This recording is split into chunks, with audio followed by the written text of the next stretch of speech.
जी हाँ, ठीक 2 घंटे बाद रेल बजट पेश करेंगे। पहला रेल बजट होगा ये दिनेश त्रिवेदी साहब का, लेकिन होगा ये वैसा ही जैसा आशंका जताई जा रही है। आशंका वो इसलिए जताई जा रही है क्योंकि हालत, वित्तीय हालत सरकार की ऐसी है। रेल मंत्रालय की क्या कहें, रेल मंत्रालय की तो बहुत ज्यादा खराब है। अब किराए बढ़ेंगे या इस बार भी नहीं बढ़ाएंगे, ये देखना होगा, क्योंकि रेल तो बिना ब्रेक की चल रही है। देखिए क्यों।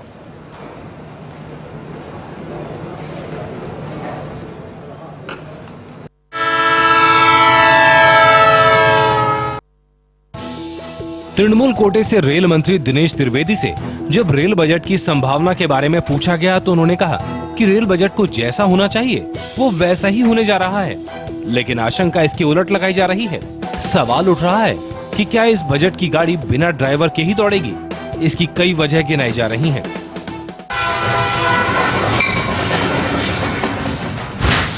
रिमोट कोलकाता में है।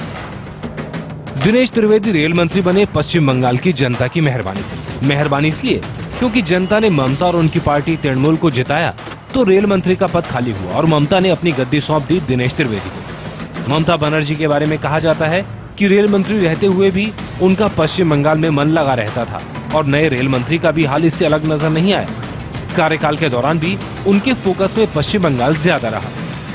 बतौर रेल मंत्री ये दिनेश त्रिवेदी का पहला रेल बजट होगा और इसमें इनके सामने सबसे बड़ी चुनौती होगी अपने पार्टी के नेता यानी कि ममता बनर्जी को नाराज न करते हुए केंद्र की सरकार को खुश करने का। देखना यही दिलचस्प होगा कि आखिर आम आदमी पर बोझ न बढ़ाते हुए वो इस काम को कितना बखूबी निभा पाते हैं। दूसरी वजह, चौपट फाइनेंस कैसे सुधारेंगे। रेल मंत्रालय इस साल केंद्र से 40,000 करोड़ की सहायता की उम्मीद कर रहा है। पिछले साल दी गई मदद का लगभग 2 गुना। ये हाल तो तब है जब फरवरी में 3,000 करोड़ का कर्ज रेलवे ले चुकी है, लेकिन खराब वित्तीय प्रबंधन के चलते रेलवे की आय में 7,000 करोड़ की गिरावट दर्ज की गई है। रेलवे का सरप्लस भी लालू के वक्त के बाद से 1/3 रह गया है, 13,000 करोड़ का लगभग 5,000 करोड़ रुपए।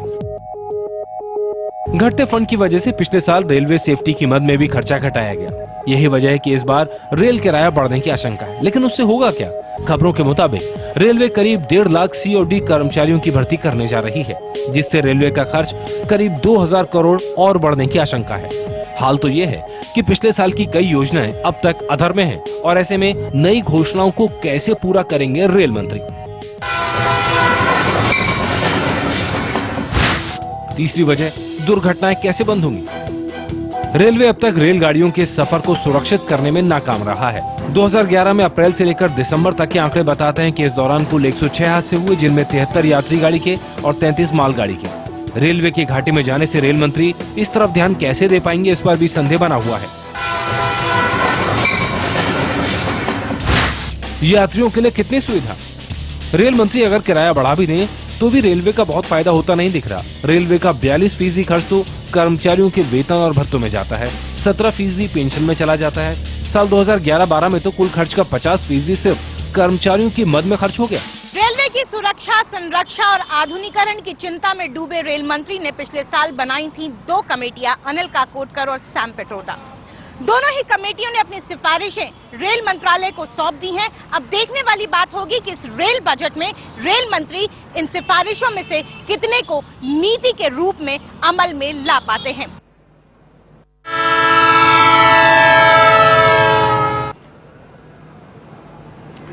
फिर कोई वादे होंगे, पता नहीं कितने पूरे होंगे। कितने साल से कितने वादे किए गए हैं, जिनमें से कई पूरे नहीं हुए हैं, लेकिन फिर अगली बजट स्पीच में फिर सामने आ जाते हैं।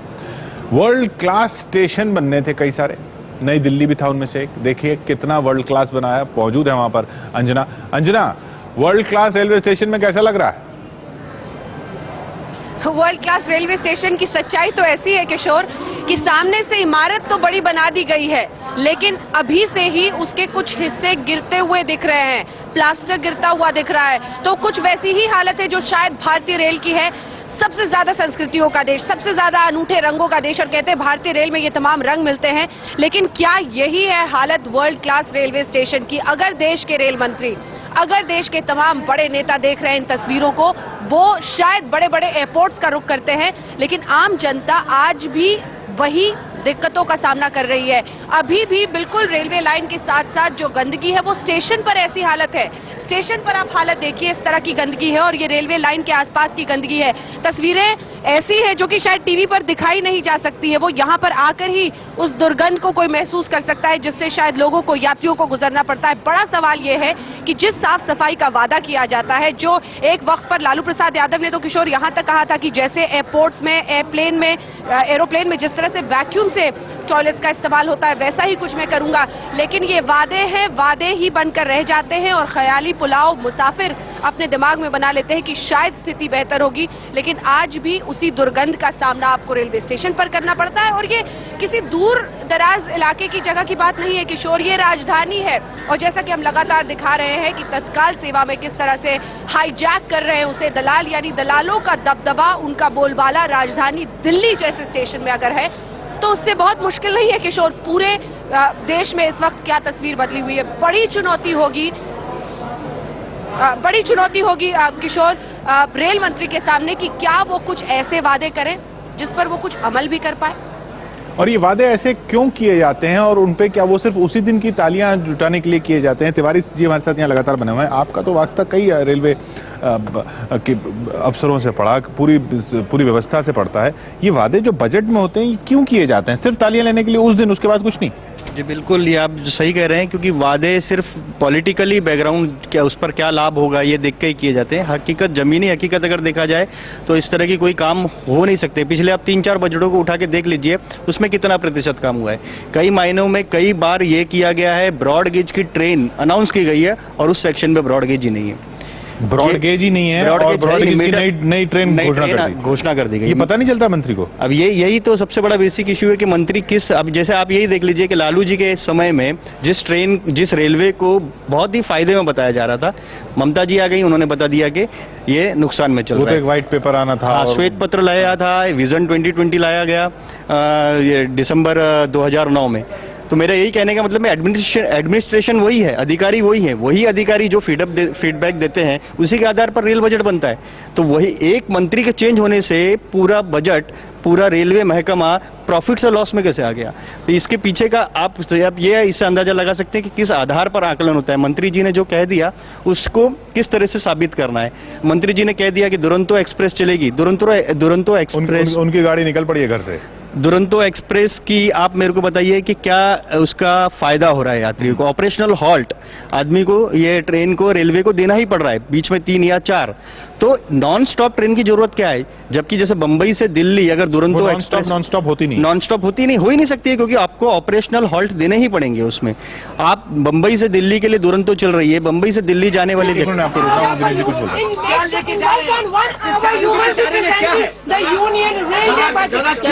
I think the budget is going to be very good for the country, the entire country, and the common man and everybody. Because railway is one of the most important infrastructure. Without the railways growing, Indians' GDP cannot grow. So I have to make sure that Indian railway is solid like gold, and that then only the Indian GDP will grow. Rail की बरकत में ही देश की बरकत है। जनता का budget होगा sir, जनता का बजट होगा। मैंने कहा ना कि रेल की बरकत होगी तो ही देश की बरकत होगी, क्योंकि रेल की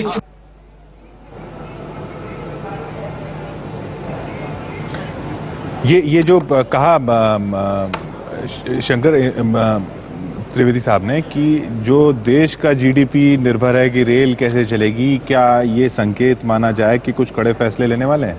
नहीं, कुछ कड़े फैसले लेने का वायदा किया जाएगा।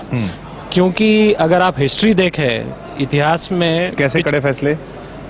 वो कहेंगे कि हम ये करना चाहते हैं, सेफ्टी के लिए ऐसा करना चाहते हैं, हम बढ़ाना चाहते हैं, अब ये कमेटी की रिपोर्ट आई है, इसकी सिफारिश हम इम्प्लीमेंट करेंगे, बशर्ते केंद्रीय सरकार उनको 30-40 हजार करोड़ पैसे दे।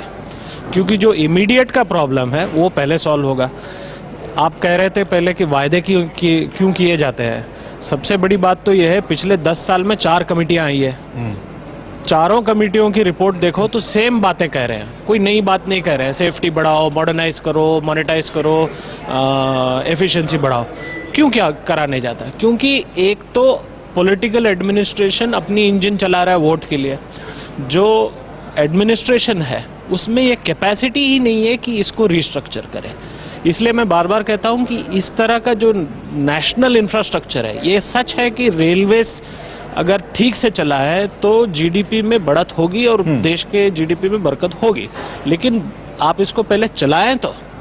अब जब तक उसको ठीक ना करें तब तक बरकत क्या, ये तो बड़ा सा एक ब्लैक होल बन गया है। और ये वाली बात जो है कि ये मूलभूत ढांचा जो हमारा, इसी की वजह से पूरे देश का अर्थव्यवस्था का पहिया चल रहा है। ये सबसे ज्यादा देखने को मिलता है, रोज बरोज देखने को मिलता है मुंबई में।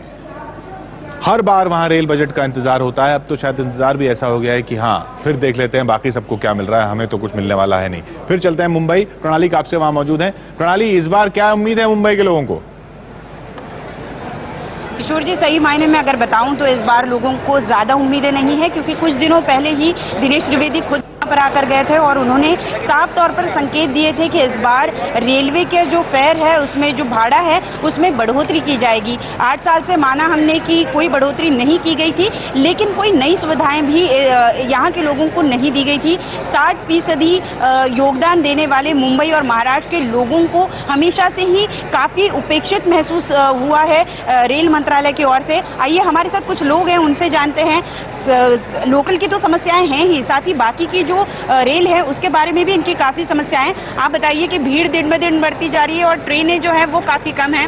क्या मांग रखेंगे आप इस बार, और हर बार क्यों रेल मंत्रालय की ओर से महाराष्ट्र की उपेक्षा की जाती है? एक्चुअली क्या है मैडम, जो लास्ट बजट में इन्होंने जो 32 ट्रेन दी थी कसारा के लिए, उसमें से 1 गाड़ी दी है कसारा के लिए और 4 गाड़ी दिया इन्होंने कल्याण साइड, कर्जा साइड के लिए। तो जो लास्ट 32 ट्रेन थी लास्ट बजट में, तो वो जो डिक्लेयर की थी 32 ट्रेन, वो ट्रेन अभी तक हमको मिली नहीं। तो नए बजट में हमें कुछ अपेक्षा नहीं है कि नए बजट में हमें कुछ चाहे मिले। हमें ये चाहते हैं कि जो लास्ट बजट में आपने डिक्लेयर किया था, जो अनाउंसमेंट की थी, उसकी अपेक्षा पूरी होनी चाहिए। आप ये बताइए कि इतनी भारी मात्रा में रोज लोग जो है यात्रा करते हैं, भीड़ भाड़ में जानवरों की तरह एक डिब्बे में भरे जाते हैं, उस मामले में इतने कुछ सालों में कोई स्थिति में सुधार आया है?